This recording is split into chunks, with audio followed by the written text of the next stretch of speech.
Saya kita perlu apresiasi kepada pemerintah selama 2 tahun yang lalu itu kita pandemi ini sudah bisa dilewati dengan baik ya.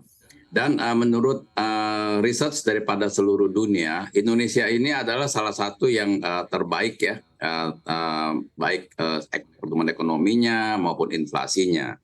Namun tadi saya sependapat ya dengan Pak Muhammad Faisal bahwa kalau inflasi ini tidak bisa ditangani dengan baik ya, ini yang akan dampak yang tergerus itu adalah yang menengah ke bawah. Kenapa? Karena menurut saya ini Bank Indonesia sebetulnya secara global ya mau nggak mau kan harus dinaikkan suku bunga.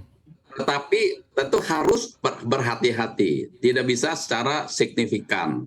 Kenapa? Karena signifikan itu membuat semua galau. Kita harus mengikuti tren daripada kita punya ketentuan sendiri. Karena kalau inflasinya itu lebih besar daripada deposito, itu yang terdampak adalah orang-orang yang menengah ke bawah yang uangnya ditaruh deposito, ya. Jadi penerimaan uang deposito itu jauh lebih kecil daripada inflasi yang akan secara otomatis asetnya itu akan tergerus. Nah, namun sebaliknya, kalau suku bunganya dinaikkan, maka suku pinjaman pun akan naik. Nah, sedangkan ekonomi sedang bergerak naik, ya, di mana dibutuhkan pinjaman. Nah, jadi ini sangat dilema. Nah, saya rasa Bank Indonesia perlu memantau day to day, ya. Inflasi ini perlu, apakah ini sifatnya akan permanen, apa hanya bersifat sementara? Kalau bersifat permanen ya no other way, ya harus sedikit mesti suku bunga 25 basis point lah atau berapa untuk menjaga kestabilan.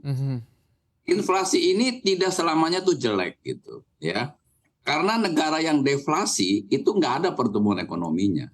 Jadi inflasi itu sebenarnya juga nggak terlalu jelek, tapi perlu terkontrol, ya.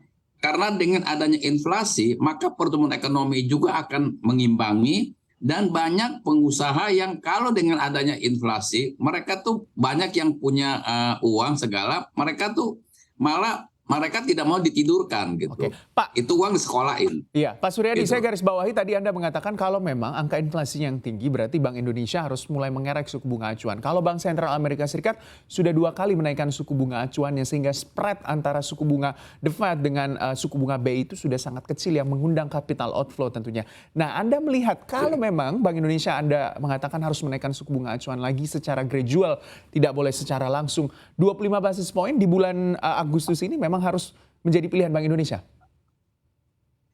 Saya melihat kalau Agustus ini kita mesti lihat dulu inflasinya ya. Kalau masih di bawah 5%, saya rasa masih perlu kita bisa pertahankan dulu, jangan naik dulu. Tapi kalau sudah di atas 5% itu udah no way, itu sudah terlalu tinggi.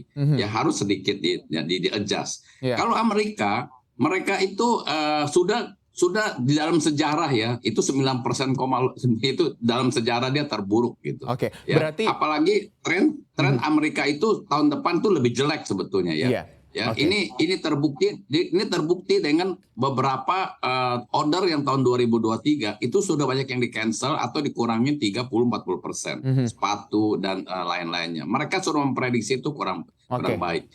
Tetapi keuntungan kita Pak, meskipun the Fed naikkan suku bunga, ya kita masih bisa bertahan, ya. Satu, ya dolar kita masih bisa sementara ini stabil, ya. Secara psikologis kan masih di bawah 15.000. Kedua, bond mereka lari ya, dulu 40%, sekarang kan tinggal 17% dan 16-17%. Artinya meskipun mereka pulang kampung dolarnya, tapi kita punya kekuatan ekonomi dalam negeri ya, itu bisa mempertahankan, bisa di-replace gitu.